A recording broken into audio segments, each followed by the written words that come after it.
Hey guys, Chris here, Diesel Performance Podcast. Today we're doing things a tad differently. We have our super tech, Jeremy Garnett. How are you? Doing good. And this is the start of our new series, Diesel How To. So Jeremy, we were talking about a couple different things that we get a bunch of calls upstairs on in the shop. And basically we get a lot of calls regarding valve body diagnostics and then valve body how to as far as changing a valve body out. So here we are. Yeah, so what I want to do is I want to show you and talk about how the proper way is to remove a valve body, especially for our 6-speed conversion kits and stuff. So being on the phone, I simply tell guys the same process, right? Oh, drain the fluid, drop the pan. You have a couple of 10mm bolts. I believe there's like 10 or 12. A couple of electronic sensors. You unplug and the valve body comes out. Sounds super simple. But let's walk through it. So you have the trans. Usually it's the other side. You know, it's upside down. It's right side up.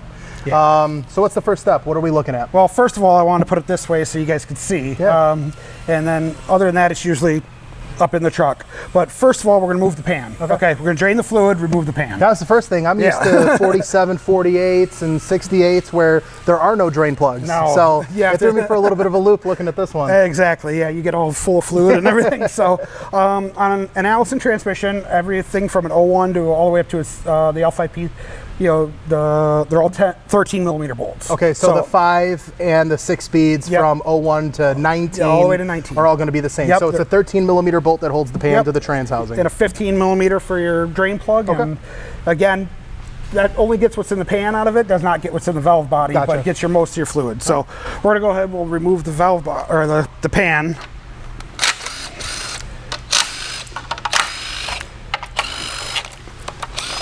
Which again, I think there's what, 13 screws, so.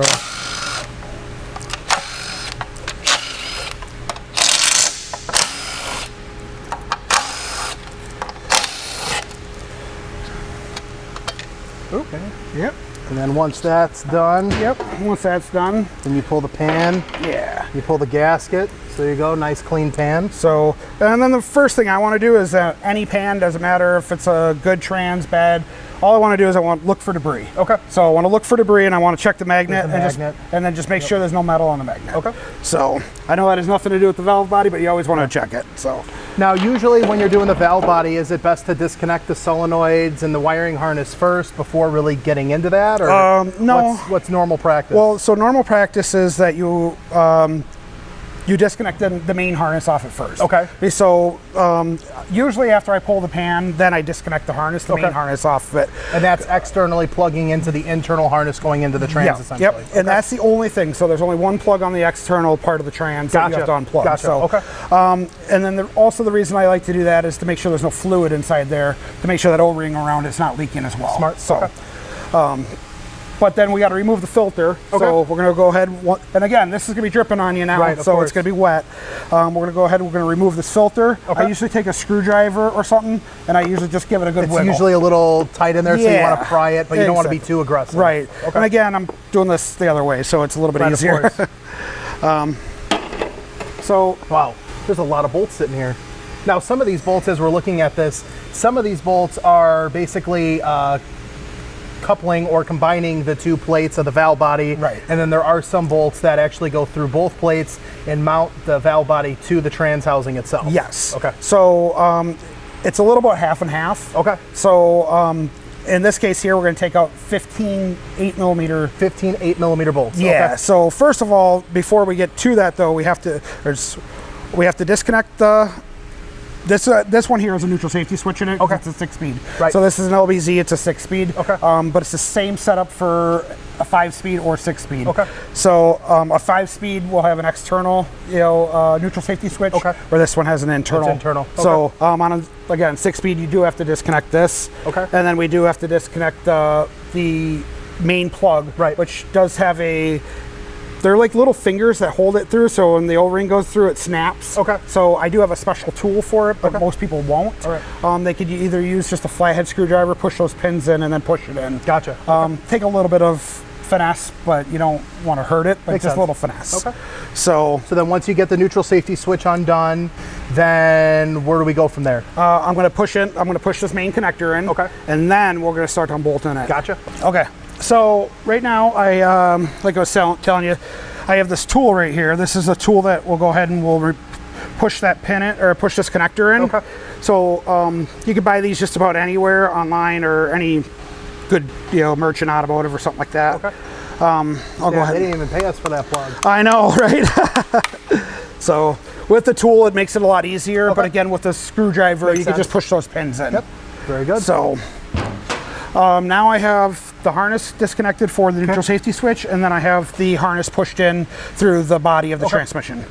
So now at this point I can start removing the bolts on it, which is, they're all 8 millimeters. It doesn't matter if it has the G solenoid, which is in the 5 speeds, or the 6 speeds. Okay.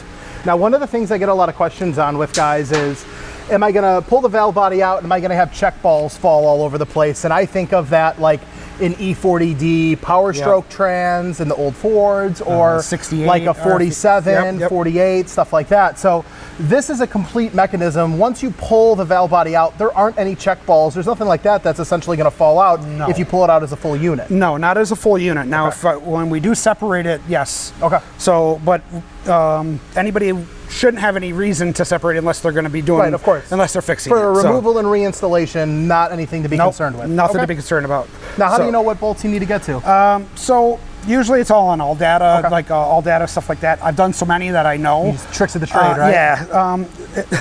So first of all, what we need to do is this is your parking paw right here. Okay. That's attached to it. So we need to remove the parking paw. Gotcha.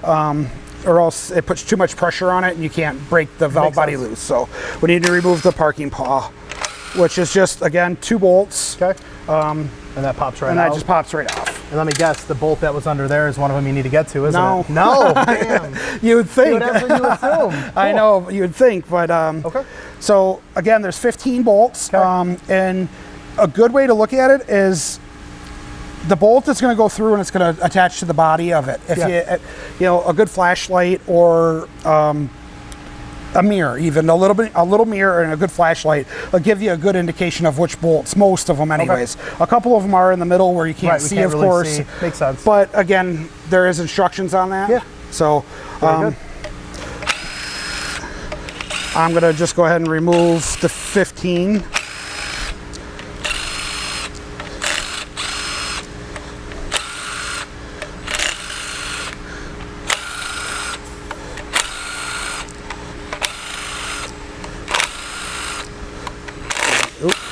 And now, one other thing is that you have to really be careful on it. It is just an 8 millimeter. Okay. Again, I like to use a really low powered 3/8 gun. Okay. These bolts that are 90 inch-pounds, but they strip very easy. Okay. I would almost recommend, like, this is a brand new socket. Okay. I would recommend either a really good socket or doing them by hand. Okay. And this is a 6-point, right? Yeah, so this is a 6-point. So 12-point sockets will strip. Right, of course. So and it is 10 millimeters or 8 millimeters, so you can't use a standard socket on it. So makes sense. So yeah, and then I just pull. Well, again, when it's above you, they're going to fall. Right, they're going to fall right out. You don't have the luxury of having them sit there one by one. Right. So and that is about it when it comes to. Oh, I forgot one. So. And then just like that. And just like that, it's going to be stuck in there because now they're on dowels. Okay. Okay, so there's guide pins, dowel pins. Gotcha. So they're on dowels. So you're going to have to play with it back and forth. And again, this is above your head most of the time. So this is where you get the trans fluid bath. This is where you get the trans fluid bath, and you will get it. Okay.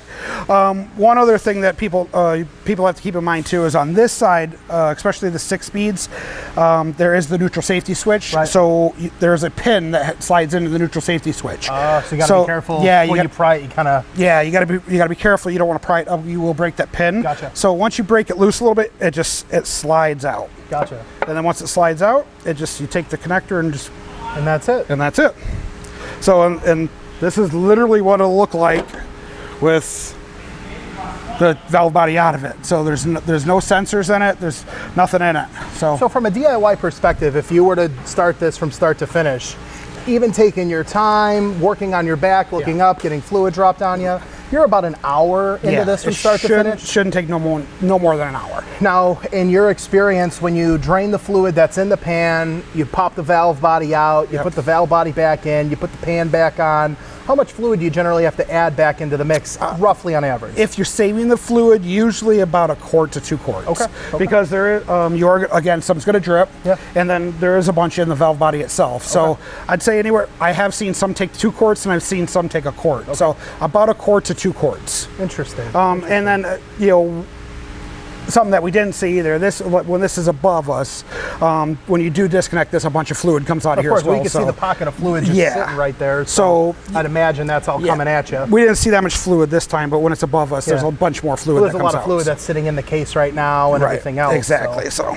very interesting. And usually when you're doing this, you don't have this nice of fluid sitting in here. Right, exactly. No, that's exactly. Yeah. Now, walk us through here. If I were to put that valve body back into place, where's that pin that you're referring to? Is that this? Is that this piece right here that it would sit in? Yeah, this is this metal. So the neutral safety switch bolts to the parking pawl right here. Gotcha. I don't know if they can see it or not, but this is your teeth for your first, second park neutral. Oh, okay. Yeah, this is your teeth. So you have to make sure when you're putting it all back on that is timed in position correctly. Exactly. Yep. Okay. So and that's where on the valve body itself, this little pin right here is that's your park neutral and everything. This is what senses it. So when you hit your shifter, that's what's moving that. That's what's moving that. So, and like I said, that's just a small little pin. If that pin gets broken, you're done. I have seen it where guys have pried the valve body out and that pin has been broken, and then it binds up. So seen a lot of stupid and a lot of crazy stuff. I was just gonna say, what are some of the things that you've seen in the past? You pretty much just went right into it. So and then what you also want to be careful too is that you don't want to hurt, and you don't want to like hit it with a hammer or anything to try to break it loose. A light screwdriver, a little pry bar to try to break those dowels. Finesse. So on the bottom of it, it's just these little dowels right here that hold it in place. So they're snug fit. Right. So you just got to be very careful. And that's it. And then literally the new one will come in and it will slide that connector down, and it will literally just push that on, and it will sits right back in place. Sits right back in place. And then from there, you're going to be timing this piece out based on when you put that paw, that arm back in place. Exactly. Yep. So yeah, and then usually when it's on the dowel, it just slides right back in place. Yeah, and that's what it just did. It just slid right back in place. All the bolt holes are lined up, and then you torque them to 90 inch-pounds. So aside from the finessing, trying to break it free, what are some things, or what are some tips that you would give someone that's going to tackle this on a Saturday afternoon in their driveway? Patience. There you go. Just patience. So literally, it's not hard. Yeah. There's really good info out there. Usually on All Data, like Mitchell, all those. There's really good data out there. Even the internet itself, like YouTube. But just patience. Anybody, someone could do this at home in their driveway. Well, I mean, I think the biggest thing when you look at something like this that I'm thinking of is, someone watches this video or listens to this podcast, they're going to have a pretty decent understanding as to what's what. Right. The question that I would have is, what are the inch-pounds that you're going to torque this to, which you said was 90 inch-pounds. 90 inch-pounds, And then what are the torque specs on the pan itself? 18 foot-pounds. So maybe we could put that in the video comments as well, or in the video description. That way we kind of have that to fall back on. Definitely. But that's super cool. I never thought that it would be that quick. I know we have it upside down. I know it's a pretty simple thing, but even so, I mean, this is an hour or 2 hour job in your garage, taking your time, not having the kids and the wife bother you. I'd say the biggest thing that I would see if I was attacking it though would be the number of screws, the number of bolts that are on the valve body itself. You don't want to take out the wrong one, but just remember though, all of them are 90 inch-pounds. You cannot. If the only thing you could do is if it comes in 2 pieces. If it comes down in 2 pieces, you have a problem. Well, then I was thinking too, some are going to be longer than others due to the depth that are on the valve body, which again are pretty self-explanatory. Exactly. They won't tighten up. You can't. It's almost impossible to put them in the wrong place. So one won't fit, one won't be long enough. Very good. So and again, if one bolt does come out and it didn't need to come out, well, you just have to retorque that down to 90 inch-pounds and you'll be fine. Well, and most people won't be taking it out to take the valve body out. Makes sense. So very good. So. Well, I mean, is there any other tips that you could think of? No, that's about it. Well, guys, we hope you found this informative. We're going to start doing more diesel how-tos as time progresses. Jeremy, thank you so much for taking time. I know you got a bunch of trucks behind you that you're working on, so thanks for taking the time with me to show me and teaching me something. Oh, no problem. Have a good day. All right, guys, thanks for watching. Thanks for listening. This is Chris.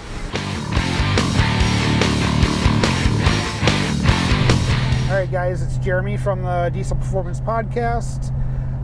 Today we're going to do the Super Tag segment. this beautiful LB7 that I was working on. A customer came in from Texas, brought us this truck and wanted us to do a little bit of maintenance on it. So we went ahead and we put a new DT550 trans in it with a guarantee converter, a single disc converter. While we had it apart, we also put a Stealth 64 turbocharger on it, some new up pipes and a down pipe on it. So this customer brought the truck in from Texas, drove it all the way up here. He originally brought the truck in for us to put a new trans in the truck. The truck currently has almost 300,000 miles on it. It's his daily driver. He just tows with it. Well, we were putting the trans in it. He opted for us to go ahead and put the 6-speed conversion in it. Our 5 to 6-speed conversion with the new valve body. While we were doing that, I had the trans out. He also opted to do the 64, the Stealth 64. When I was taking it apart, it was actually a really good thing he did that, because the turbo actually had a ton of play in it. When I mean play, is it had play going back and forth, and then the wheel was actually making contact with the cover and causing drivability problems. I don't know. I have not talked to the customer personally, wondering if he actually had like boost problems, surging problems, anything like that. But I do know that he did have a bad turbo. One of the sales guys did talk to him about it, and he was grateful that we did find that and that we were doing the turbo at the same time. We did decide to do up pipes on the truck, just because he is going to tow with it, so he wanted to try to keep the EGTs down a little bit. And then everybody knows that a factory down pipe on an LB7 is just thin and sucks. So those are the things that we did. Currently driving the truck, it's a fun truck to drive. So some of the process of doing this truck, you have to be very careful on, especially the older trucks. This truck's an 02. You have to be very careful. You have to remove the starter on these trucks to get the trans out, to get to the torque converter bolts. You know, the older the trucks are, the more brittle they are, the more rusty they are. And luckily enough, you know, this truck's from down south, so it was pretty clean. I got the trans out, and then that actually makes it a little bit easier to do the up pipes on it and the down pipe.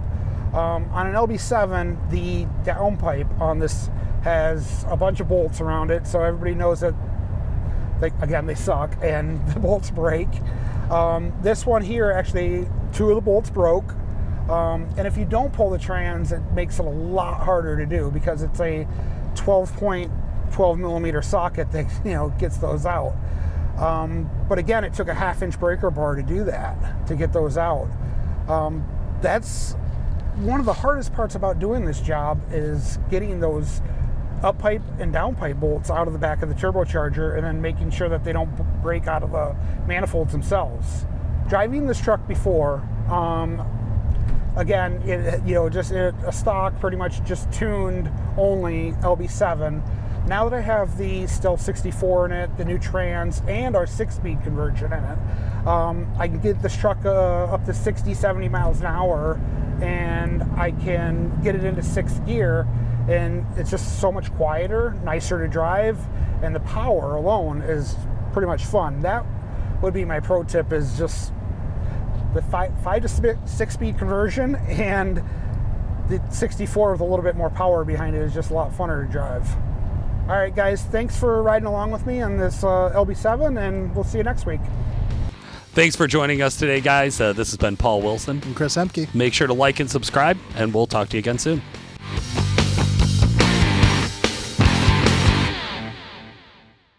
That was a little cheesy. How are you?